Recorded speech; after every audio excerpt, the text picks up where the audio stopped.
Hello my dragon seeds, welcome to Fantasy Haven. This is my spoiler review of the first episode of House of the Dragon, Heirs of the Dragon, of the Dragon. Anyway, this review will delve into book spoilers.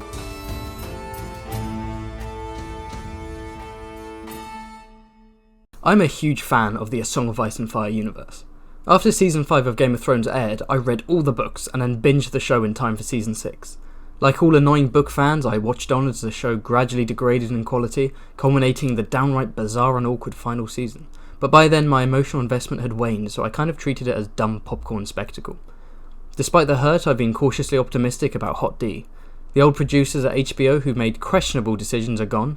George R. R. Martin is involved because the man clearly has ADHD. Give him some Ritalin for the love of God. And the showrunners are Miguel Sapochnik and Ryan Condal. Miguel is a fantastic director, and we now know that his more questionable choices are due to D&D's micromanagement, while Ryan Condal is a huge fan of A Song of Ice and Fire, just to ignore the fact that he wrote these movies. The casting has also been pretty awesome. Paddy is a national treasure, and I've been hyping up Matt Smith since the first announcement, and I really like how they've been hiring theatre actors who haven't had much experience on TV, such as Emma Darcy. I'm also a fan of Fire and Blood. Yeah, I know, people find it dry and boring, and they're mad that it came out before The Winds of Winter. I don't know, I enjoyed it personally. I will say that I have mixed opinions on the Dance of the Dragons itself as a storyline. On one hand, it's better for adaptation than, say, Aegon's Conquest. There are plenty of colourful characters, twists and turns, political scheming, family drama, and crazy battles. I actually don't mind that there isn't a looming apocalyptic threat. That was Game of Thrones, this is something else. My issue is that it's a very nihilistic story. George is ultimately a romantic author with a capital R and a subversive streak. A Song of Ice and Fire isn't about how honour and courage and love don't exist because the world is shit. It's a story about how these things exist in spite of the world being shit, kind of. The Dance of the Dragons is pretty much about a bunch of horrible ambitious people who all end up dying and cause the death and suffering of tens of thousands for their petty goals. Admittedly, this could be because it's ultimately a moderately detailed outline, not a proper story. If George had a blank slate and wanted to write The Dance of the Dragons as a series of books, I imagine the end result would be completely different. Architects, gardeners, blah blah blah. So I'm very excited for this story being adapted. I just wonder whether the entire thing will be too dark and dour and depressing with no positive messages or light-hearted relief. Where is the funny dwarf with the cock jokes? Anyway, let's dive into the first episode. I really enjoyed it. I've seen it about 3 times by now and it's slightly gone up in my estimation. Premieres are extremely difficult to do, let alone a premiere in this kind of bizarre situation. It's a sequel series to a show whose ending received an almost universally negative backlash. It's based on a fake history book with a bunch of cool story beats and characters but no real emotional depth, and there are about 10 different places they could have started. The premiere isn't perfect, but the fact it was this successful is a huge achievement in and of itself. I think having an audience that's already familiar with the locations and the houses and so on definitely helps. They seem to be relying on people wanting to return because they love the universe and are intrigued by the first entry. As a result, the episode doesn't really end with a bang the same way the first Game of Thrones episode did. It strolls into your house, introduces you to these characters and themes, sees itself out, and gives you a parting wink that says, "See you next week." Unlike Winter is Coming, which broke down your door, dumped a paralysed child on your living room floor and started Fortnite dancing. The characters. There wasn't a single weak link among the characters or the actors. I don't think there's a single miscast so far. For me, the standout performances were Cheyenne Brooke as Emma and Paddy Considine as Viserys, without a doubt. I fell in love with a character that had just 3 scenes, including a death scene, and Viserys was summed up perfectly by George R. R. Martin. Tragic majesty. In just 1 episode, I already understand this guy's emotions and complexion, and I love it. I think the writing and the acting should be equally praised for this. In the books he's a jolly fat man, and Paddy's Viserys is certainly a cheery dude, at least at the start, but he acts like he has the weight of the world on his shoulders, and he just isn't strong enough to keep it up. The emotions he goes through this episode alone, anticipation, horror, grief, anger, determination, I'm so glad he isn't this one-note character. It would have been so easy to make him just the jolly party king, or the politically oblivious idiot who never stands up for himself, or the sexist pig who doesn't care about his wife. Let's hope Viserys continues to stand out throughout the season. Speaking of one note, I have a confession to make. You know what? I'm about to say it. Say it. I don't care about Daemon Targaryen. At least in Fire and Blood. I just don't understand the hype. Yeah, he's certainly badass, mercurial, villainous, but there's too much telling and not enough showing. We're told he's this beloved figure, a hero to some and a villain to others, but we don't really see it. Where's the heroic part? Generally, he just comes across as a straight-up villain.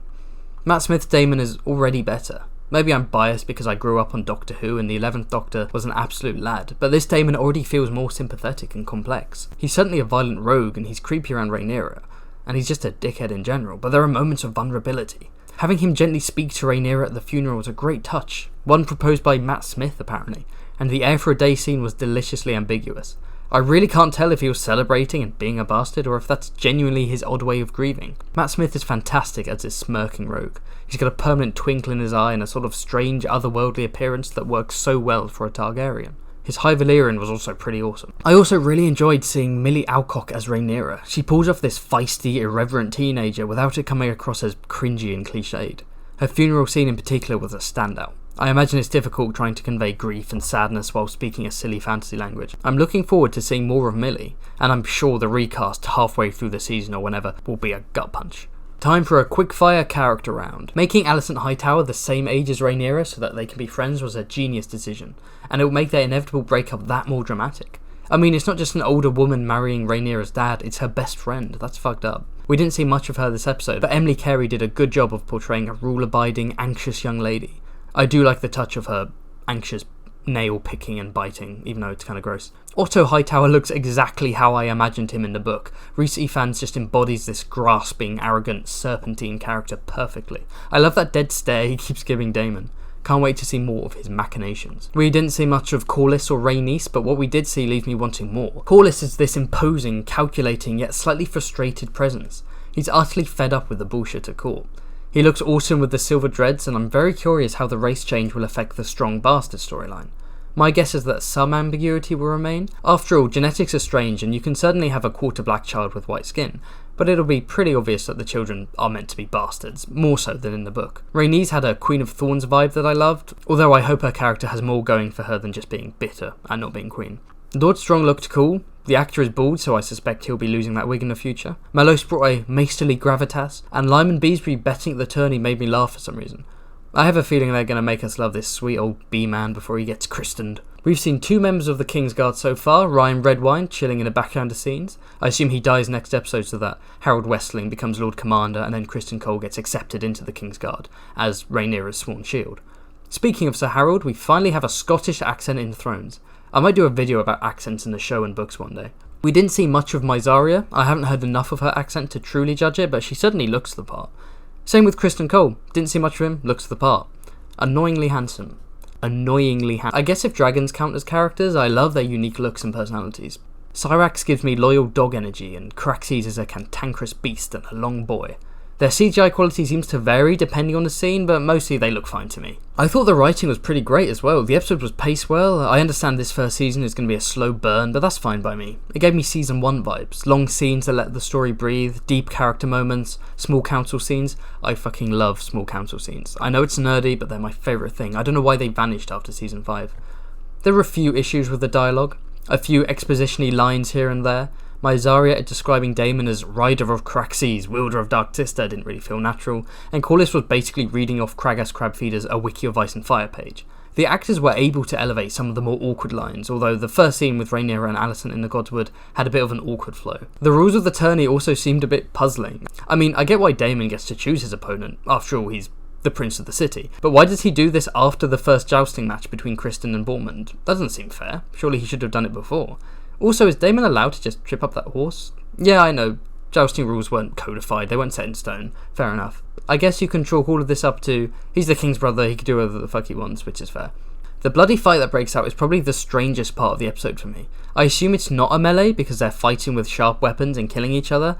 This isn't a gladiator match, these are the sons of high lords and some of them are lords themselves. I think it's meant to be a spontaneous skirmish that spreads among the nobles, and no one does anything about it because the king is gone and they all want to see bloodshed, but I don't think it was conveyed well enough visually. I do like Rhaenys' line about green boys and men with fists full of steel and balls full of seed. Like, I get the point of the scene, I just thought it was handled a bit awkwardly.